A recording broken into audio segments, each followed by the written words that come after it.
What comes to mind when you hear the word Kaizen? Maybe you think of productivity tricks, life hacks, or some corporate strategy used by giant companies like Toyota. A lot of people believe Kaizen is just about making small changes to get more efficient. But what if I told you the real meaning of Kaizen goes so much deeper than that? Today, I want to share with you the true heart of Kaizen and the 1% rule. And here's something surprising. Even in Japan, many people have forgotten the spiritual roots of this powerful philosophy. Most have shrunk it down to a business tool or a quick self-improvement tip. But when you explore what Kaizen really means, you might rediscover a way of living that our modern world desperately needs.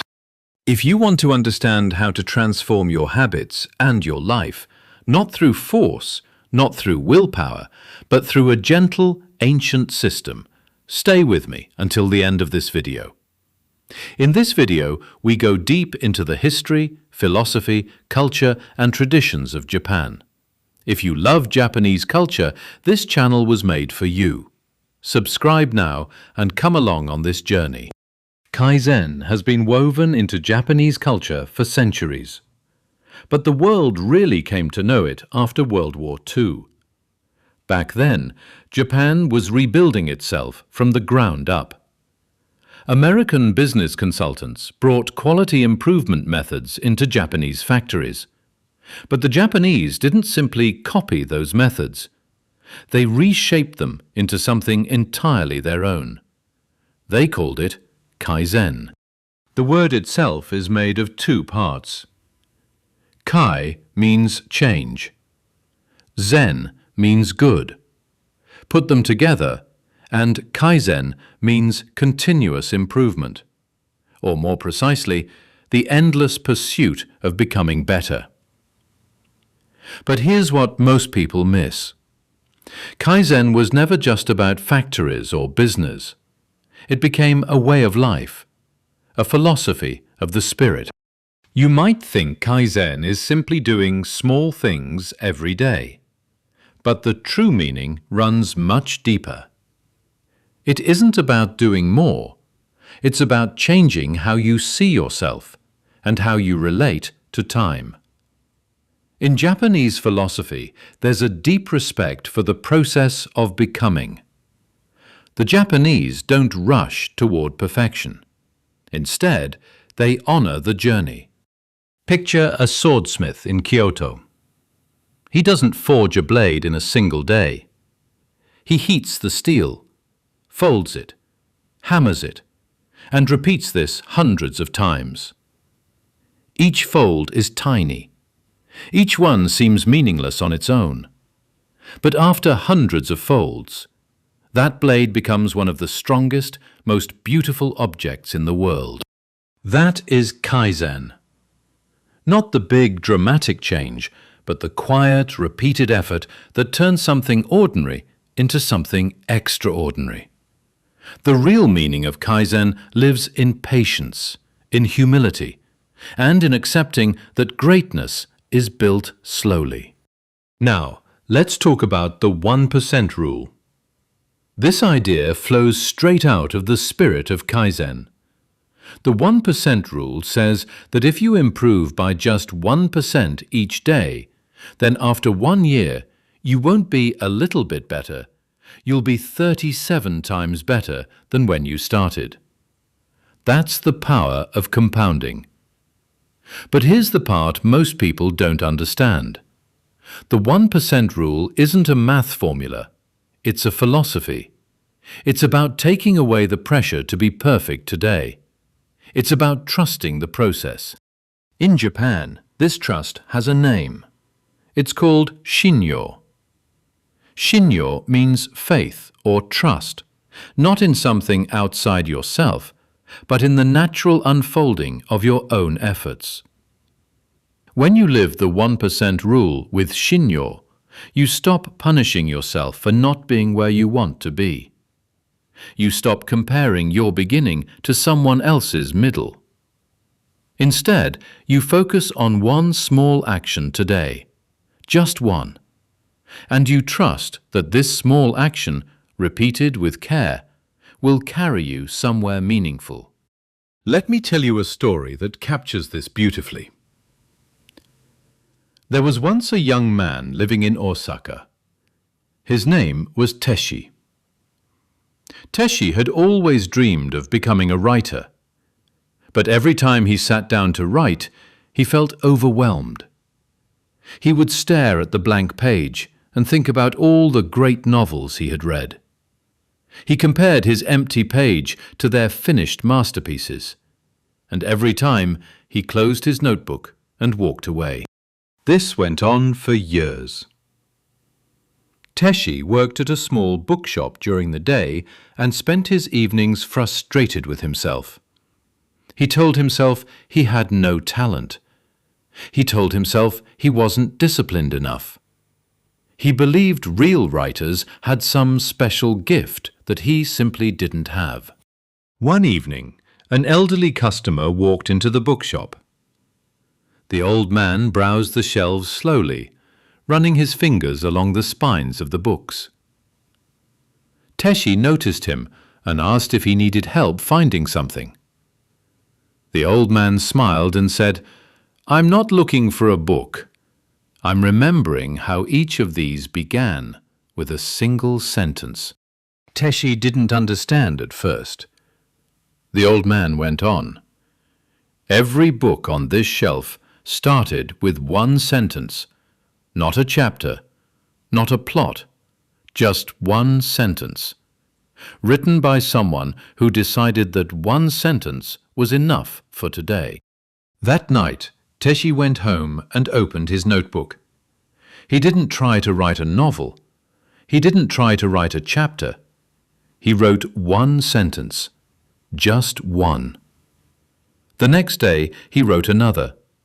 Some days the sentence grew into a paragraph. Other days it stayed a single line. But he never stopped. 3 years later, Teshi finished his first novel. It wasn't a masterpiece, but it was real. It was his. And it began with one sentence, written on the night when he decided that one sentence was enough. That's the 1% rule in action. That's Kaizen. Not the dramatic transformation, but the quiet decision to begin, and the patience to keep going. You might be wondering, if Kaizen is this simple, why don't more people live by it? The answer lies in how the modern world has shaped our minds. We live in a world that worships big results. We're amazed by overnight success stories. We're drawn to those dramatic before and after transformations. Social media feeds us an endless stream of people who seem to achieve everything quickly and effortlessly. But this creates a dangerous illusion. It makes us believe that if our progress isn't fast, it isn't real. And when we don't see instant results, we give up. That is the exact opposite of Kaizen. In Japanese culture, there's a concept called gaman. Gaman means enduring the seemingly unbearable with patience and dignity. It's the ability to stay on the path even when you can't see the destination. Kaizen asks you to practice gaman. It asks you to endure the slow days, the days when your 1% feels invisible, the days when no one notices your effort. Because in those quiet, unseen moments, you are being forged, just like that blade in Kyoto. So how do you actually bring Kaizen and the 1% rule into your daily life? The answer is beautifully simple. Start with the smallest possible action. If you want to read more, don't commit to a book a week. Commit to 1 page a day. If you want to exercise, don't promise yourself an hour at the gym. Promise yourself 5 minutes of stretching each morning. If you want to learn a new skill, don't sign up for an expensive course. Watch one short lesson and practice for 10 minutes. The key is to make the action so small that it feels almost ridiculous. Because when something feels easy, your mind doesn't resist it. There's no fear. There's no pressure. And once you begin, something remarkable happens. The action starts to grow on its own. 1 page becomes 5. 5 minutes of stretching becomes a walk. 10 minutes of practice becomes an hour of deep focus. This isn't willpower. This is Kaizen. You're not forcing yourself to change. You're allowing yourself to change. And there is a world of difference between the two. What's fascinating is how deeply this philosophy connects to other parts of Japanese spirituality. In Zen Buddhism, there's a practice called Shoshin, which means beginner's mind. Shoshin teaches us to meet each day with fresh eyes, without the weight of past failures or the anxiety of future expectations. When you combine Shoshin with Kaizen, something powerful unfolds. You stop carrying the weight of yesterday's mistakes. You stop worrying about tomorrow's goals. You simply focus on today's small step. The samurai understood this deeply. In Bushido, the way of the warrior, there's a teaching that a samurai must live as though each day were his last. This doesn't mean living recklessly, it means living fully, giving your complete attention to the task right in front of you, no matter how small. Polishing your sword, preparing your tea, writing one sentence. This is the spirit of Kaizen, alive in every corner of Japanese tradition. The true Kaizen may be very different from what you've heard before. It isn't a productivity tool. It isn't a business strategy.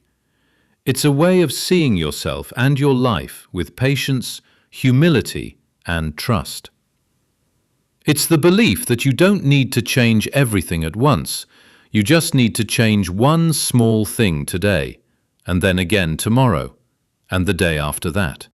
Now more than ever, we need to rediscover the true Kaizen that flows from within us, not the shallow version sold as a quick fix. Maybe you're someone who needs this deeper Kaizen in your life right now. So to help you begin, I've shared a Kaizen habit book in the description, so you can start using it right away. Thank you for watching.